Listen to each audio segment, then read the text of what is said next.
Hi friends, ఇవి Shri Varshini homes friends. Vepagunta నుండి సింహాచలం వెళ్ళే రోడ్లో అప్పనపాలెంలో ఉన్నాయి ఫ్రెండ్స్.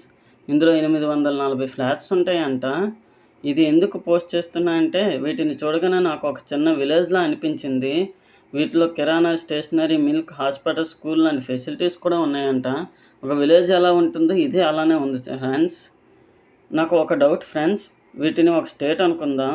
వీటిలో నివసించే వాళ్ళకి వాలంటీర్స్ లాంటి జాబ్స్ ఇచ్చి అవి చేసుకోండి అని వదిలేస్తే బాగానే ఉంటుంది కదా ఫ్రెండ్స్.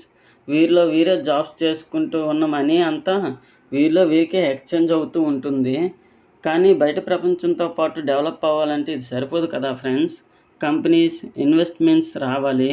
ఈ అపార్ట్మెంట్ వాళ్ళకి బయట నుండి మనీ వస్తే కదా ఫ్రెండ్స్ వాళ్ళు డెవలప్ అవ్వగలరు.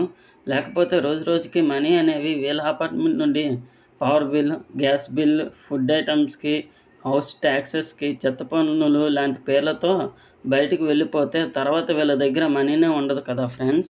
వీటిలో అన్నీ ఉన్నాయి ఫ్రెండ్స్.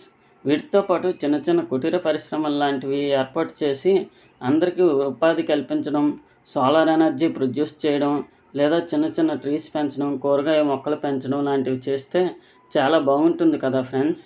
ఇది నా అభిప్రాయం మాత్రమే ఫ్రెండ్స్, ఏమీ అనుకోవద్దు.